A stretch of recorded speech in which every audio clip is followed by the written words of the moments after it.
జీవితంలో సంతోషంగా ఉండాలి అంటే కావాల్సింది ఆస్తులు, అంతస్తులు మాత్రమే కాదు. నీకు నేనున్నాను అనే ధైర్యం చెప్పేవారు ఉంటే జీవితం అంతా సంతోషంగా జీవించగలం. మనిషి నవ్వే క్షణాలు అబద్ధాలు కావచ్చు, కానీ ఏడ్చే క్షణాలు ఉన్నవి చూడండి, అవి మాత్రం ఖచ్చితంగా నిజాలే. కఠినమైన జీవిత సత్యం ఏంటంటే ఆరు బయట గడ్డి పెరిగినంత త్వరగా తులసి మొక్క పెరగలేదు. అలాగే మోసం చేసిన వాడు అభివృద్ధి చెందినంత వేగంగా మంచివాళ్ళు అభివృద్ధి చెందలేరు. కాదంటారా? విలువలేని ప్రేమను నువ్వు ఎంత ప్రేమించినా చివరికి నీకు ఆ విలువే లేకుండా పోతుంది. కాబట్టి నీ విలువను తగ్గించే ఏ బంధాన్ని కూడా విలువగా చూడకు. ఈ రోజుల్లో బంధం అనేది తామరాకు మీద నీటి బిందువు లాంటిది.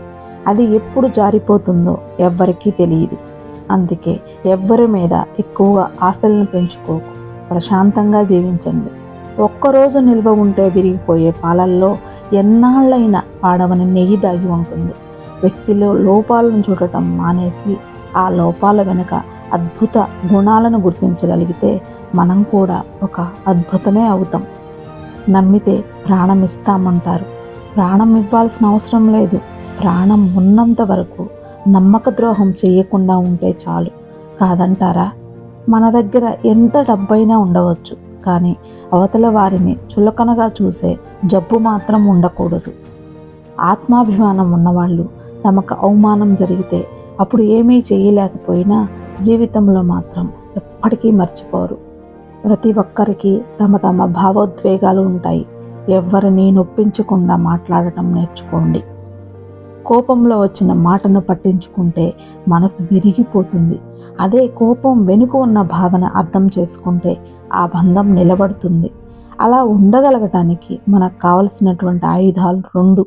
ఒకటి నవ్వు, రెండు మౌనం. చిరునవ్వుతో చాలా సమస్యలు పరిష్కరించుకోవచ్చు.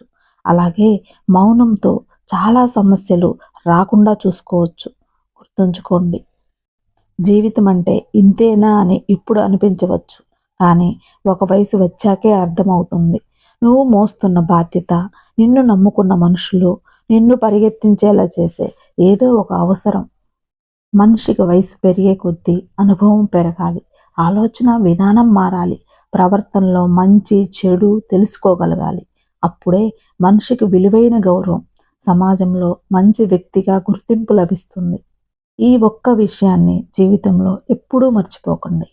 నువ్వు ఎంత విసిగిస్తున్నా ఓపికతో ఉండే హృదయం విసిగిపోతే వాళ్ళు తీసుకునే నిర్ణయాలు చాలా కఠినంగా ఉంటాయి. అర్థమైందనుకుంటా. పరాయి వాళ్ళు ఒక్క మాట అంటేనే వాళ్ళని చూసినప్పుడల్లా ఆ మాట గుర్తొస్తూ ఉంటుంది. ఇక సొంత వాళ్ళు అంటే ఆ మాట జీవితాంతం గుర్తుండిపోతుంది. కడుపు నిండిన వాడికి పెట్టిన అన్నం, సముద్రంలో కురిసిన వర్షం, ధనవంతునికి ఇచ్చిన బహుమానం, పగలు వెలుగుతున్న దీపం, బంధనాలు లేని బంధం, అసమర్థులతో వ్యాపారం, హద్దులు లేని స్నేహం, నిజాయితీ లేని ప్రేమ, ఇవన్నీ బూడిదలో పోసిన పన్నీరు లాంటివి. అంతా వ్యర్థమే. సంపాదిస్తున్నంత కాలం మనం అందరికీ ఆత్మీయులమే. ఒక్కసారి సంపాదించడం ఆగిపోతే సొంత ఇంట్లో కూడా పరాయి వాళ్ళమైపోతాం. బంధం తెగిపోతుందని తెలిసినా సరే నిజమే చెప్పండి. అబద్ధాలు చెప్పి నమ్మకం మాత్రం పోగొట్టుకోకండి. ఎందుకంటే తెగిన బంధం ఎప్పుడైనా తిరిగి కలవచ్చు, కానీ పోయిన నమ్మకం మాత్రం ఎప్పటికీ తిరిగి రాదు. అందంగా లేదని భార్యని, అర్థం చేసుకోవడం లేదని భర్తని, నీకు అండగా ఉండటం లేదని తమ్ముడిని, అహంకారం చూపుతున్నాడని అన్నని, ఆస్తి పంచడం లేదని అమ్మా నాన్నని, అవసరానికి ఉపయోగపడడం లేదని అక్కా చెల్లెల్ని, అవసరానికి వాడుకున్నారని స్నేహితుల్ని, అలా అందరినీ వదిలేసుకుంటూ వెళ్తుంటే చివరికి ఏదో ఒకరోజు మనం కూడా ఈ ప్రపంచాన్ని వదిలి వెళ్ళాల్సి వస్తుంది. ఒక్కసారి ఆలోచించు. మనం బాగుండాలి అనుకునే వాళ్ళు కోపంగానే మాట్లాడతారు. మనల్ని మోసం చేయాలి అనుకునేవాడు ఎప్పుడు నవ్వుతూనే మాట్లాడతారు. మనసు ఒంటరిది. ఎన్ని బంధాలతో పెనవేసుకున్నా తనలాంటి మనసు కోసం నిరంతరం ఆరాటపడుతూనే ఉంటుంది. ఒక్కసారి నీ మనసును అడిగి చూడు, నిజమో కాదో చెప్తుంది. అసూయతో బ్రతికే వారికి సరైన నిద్ర ఉండదు. అహంకారంతో బ్రతికే వారికి సరైన మిత్రులు ఉండరు. ఇక అనుమానంతో బ్రతికే వారికి జీవితమే ఉండదు. కూరల్లో మజ్జిగల్లో చేరి వాటికి రుచిని అందించే ఉప్పు నీళ్ళల్లో పాలల్లో చేరితే వాటి యొక్క రుచి పోతుంది. మనం ఎంత గొప్పవారిమైనా సరే ప్రతి చోట మన అవసరం అన్నది ఉండదు. మన అవసరం లేని చోట తల దూర్చకపోవడమే వివేకవంతుల లక్షణం. వాడుకోవటం తెలిసిన వారికి వదిలించుకోవటం కూడా తెలుసు. కాస్త జాగ్రత్తగా ఉండండి. సంతోషం అన్నది ఎన్ని వేలు ఖర్చు పెట్టి ఎన్ని ఊర్లు తిరిగినా రాదు. మన అనుకునే వారితో ఒక్క 10 నిమిషాలైనా మనసు విప్పి మాట్లాడితే నిజమైన సంతోషం దొరుకుతుంది. రక్తం చుక్కలు చిందించకుండా మనిషిని మానసికంగా హింసించి చంపే ప్రమాదకరమైన ఆయుధం మాట.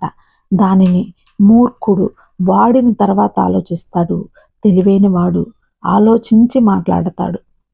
జీవితంలో కొన్నిసార్లు ఒంటరిగా నడవటం కష్టంగా ఉండవచ్చు, కానీ ఆ ఒంటరితనమే డబ్బు విలువ, మనుషుల విలువ, సమయం యొక్క విలువ, అలానే జీవితం యొక్క విలువ అన్నీ నేర్పిస్తుంది.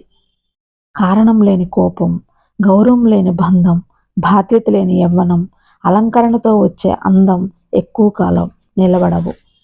ఎంత బాగా బండి లాగినా గుర్రానికి జాటి దెబ్బలు తప్పవు. ఎంత రుచికరమైన పండ్లు ఇచ్చినా చెట్టుకి రాళ్ల దెబ్బలు తప్పవు. అలాగే ఎంత గొప్ప వ్యక్తిగా ఎదిగినా నీకు కొందరి విమర్శలు మాత్రం తప్పవు. ఇన్ని మంచి సూక్తుల్లో మీకు ఏ సూక్తి నచ్చిందో కింద కామెంట్ చేయండి. అలాగే ఈ వీడియో మీకు నచ్చినట్లయితే లైక్ చేయండి. మీకు తెలిసిన వాళ్ళకు షేర్ చేయండి. సబ్స్క్రైబ్ చేసుకోండి.